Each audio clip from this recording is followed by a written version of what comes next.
ऊंचाइयों पर पहुंचने के लिए हमें किसकी आवश्यकता होती है? अब इसका उत्तर बड़ा ही सरल है, सीढ़ियों की। अब इसमें एक गूढ़ रहस्य छिपा है। हम जब तेजी से सीढ़ियों पर चढ़ते हैं, यदि किसी को पीछे छोड़ दे तो क्या उसे देखकर हम उसे हीन समझ लेते? क्या उसे हीन दृष्टि से देखते? यदि किसी को धक्का देकर हम आगे बढ़े तो क्या उसे देखकर उसका उपहास बनाते? यदि आपका उत्तर हां है तो ये बहुत बड़ी भूल है।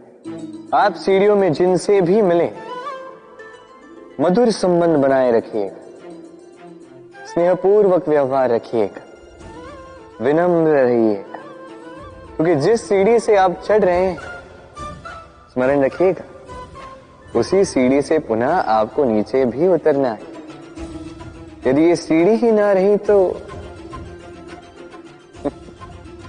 अपनी विजय का उत्सव अवश्य मनाएंगे, किंतु जो पीछे छूट जाए उसका उपहास कभी मत बनाए। बड़ी बड़ी इमारतों के शिखर कितने सुंदर होते हैं,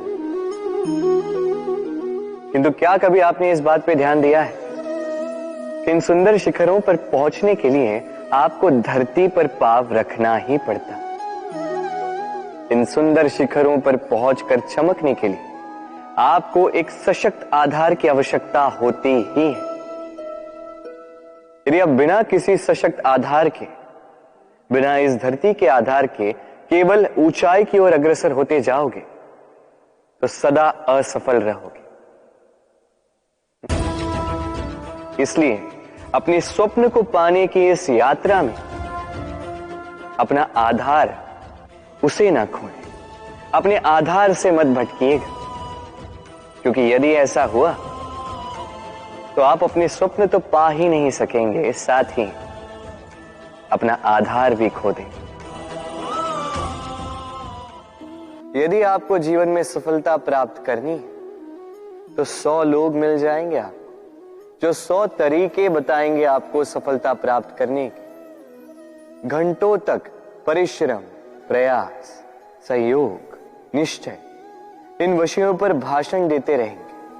100 तरीके के उदाहरण आपके सामने प्रस्तुत करेंगे, किंतु मेरा मानना ये कि क्यों ना हम उन बातों पर चर्चा करें जो व्यक्ति को असफल बनाती। केवल 2 बातें असफलता निश्चित करती। केवल 2 तरीके के लोग अधिकतर असफल होते। पहले वो जो सोचते बहुत हैं, करते कुछ नहीं, और दूसरे वो जो बहुत कुछ करते जाते हैं किंतु बिना कुछ सोचे समझे। सोच और कर्म, इनके मध्य में सामंजस्य अत्यंत आवश्यक है। यदि ये रखोगे तो जीवन में कभी असफल नहीं हो। राधे राधे। बड़ी ऊंचाइयों पर पहुंचने के लिए हमें किसकी आवश्यकता होती है? अब इसका उत्तर बड़ा ही सरल है, सीढ़ियों की। अब इसमें एक गूढ़ रहस्य छिपा है। हम जब तेजी से सीढ़ियों पर चढ़ते हैं, यदि किसी को पीछे छोड़ दे तो क्या उसे देखकर हम उसे हीन समझ लेते? क्या उसे हीन दृष्टि से देखते? यदि किसी को धक्का देकर हम आगे बढ़े तो क्या उसे देखकर उसका उपहास बनाते? यदि आपका उत्तर हां है तो ये बहुत बड़ी भूल है। आप सीढ़ियों में जिनसे भी मिले मधुर संबंध बनाए रखिएगा, स्नेहपूर्वक व्यवहार रखिएगा, विनम्र रहिएगा, क्योंकि जिस सीढ़ी से आप चढ़ रहे हैं, स्मरण रखिएगा, उसी सीढ़ी से पुनः आपको नीचे भी उतरना है। यदि ये सीढ़ी ही ना रही तो अपनी विजय का उत्सव अवश्य मनाएंगे, किंतु जो पीछे छूट जाए उसका उपहास कभी मत बनाए। राधे राधे। कभी आपने चक्की देखी? अनाज पीसती, उसे उस योग्य बनाती है कि हम उसे खा पाए, जीवित रह पाए। और यदि आप ध्यान से देखें तो चक्की का नीचे वाला पार्ट वो कभी नहीं घूमता, केवल ऊपर वाला पार्ट घूमता है और तभी वो अन्न पिस पाती है और तभी रोटी अस्तित्व में आती। किंतु सोचिए, यदि चक्की के दोनों पार्ट घूमने लगे तो क्या होगा? वो अन्न पिसने के स्थान पर एक दूसरे को पिसकर स्वयं का अस्तित्व ही समाप्त कर दे। इसलिए जीवन में कोई भी कार्य जब मन और मस्तिष्क को मिलाकर किया जाए तभी वो सिद्ध होता है। किंतु जब बात भक्ति की हो तो मस्तिष्क के तर्क का मौन रहना आवश्यक है, और जब पाठ कर्म और न्याय का तब भावों के पाठ का मौन रहना आवश्यक है। तो मन और मस्तिष्क के इस सम्मिलन में सावधानी रखें, मिलकर अवश्य चलें, किंतु एक दूसरे के कार्य में बाधा न बने।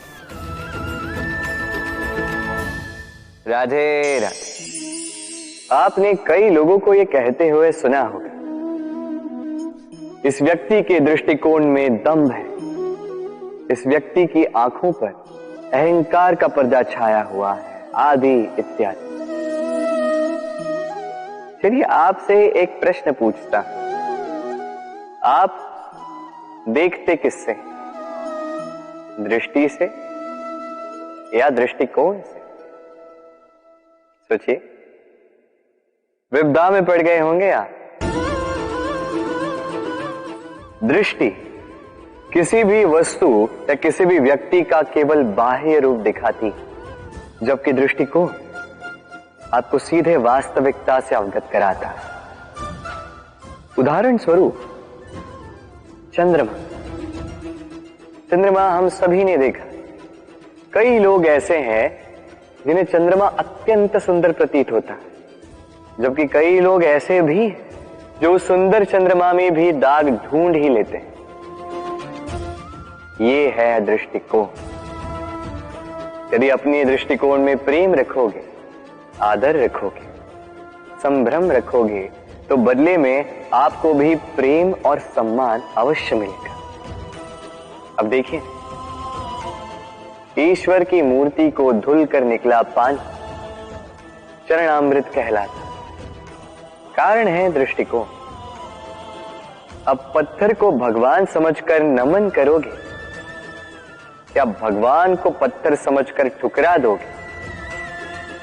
चयन आपका है, किंतु ये चयन निर्भर करता है आपके दृष्टिकोण पर। तो अपना दृष्टिकोण शुभ रखें, अपने दृष्टिकोण में प्रेम रखें और आनंद से कहें राधे। हास्य अर्थात हंसी जीवन में कितनी महत्वपूर्ण होती है। हम सदा हंसना चाहते हैं, हम सदा औरों के मुख पर यह हास्य देखना चाहते हैं, किंतु हास्य इसके प्रकार अनेक होते हैं और इस हास्य का आधार क्या है यह भी बहुत महत्व रखता है। हास्य केवल तभी उपयुक्त होगा जब यह मन की शुद्धता से निकलेगा। हास्य तभी उपयुक्त होगा जब यह सामने वाले को भी हंसाकर उसका कष्ट हर लेगा। अब यदि हास्य ईर्ष्या से निकले तो वो कटाक्ष बन जाता है, सामने वाले के मन को काट जाता है और फिर वो सज्ज ही रहता है कि कब वो आप पर पुनः प्रहार कर पाए। अब यदि हास्य किसी को नीचा दिखाने से निकले तो वो हास्य नहीं, वो उपहास बन जाता है और वो सामने वाले को आनंद नहीं, केवल अपमान देगा और अपमानित व्यक्ति मन से कटु हो जाता है। तो ध्यान रखिए कि ये हास्य हास्य ही रहे। बड़े बड़े महलों के, बड़ी बड़ी इमारतों के शिखर कितने सुंदर होते हैं, किंतु क्या कभी आपने इस बात पे ध्यान दिया है कि इन सुंदर शिखरों पर पहुंचने के लिए आपको धरती पर पांव रखना ही पड़ता। इन सुंदर शिखरों पर पहुंचकर चमकने के लिए आपको एक सशक्त आधार की आवश्यकता होती ही है। यदि आप बिना किसी सशक्त आधार के, बिना इस धरती के आधार के केवल ऊंचाई की ओर अग्रसर होते जाओगे तो सदा असफल रहोगे। इसलिए अपने स्वप्न को पाने की इस यात्रा में अपना आधार उसे ना खोएं, अपने आधार से मत भटकिएगा, क्योंकि यदि ऐसा हुआ तो आप अपने स्वप्न तो पा ही नहीं सकेंगे, साथ ही अपना आधार भी खो देंगे।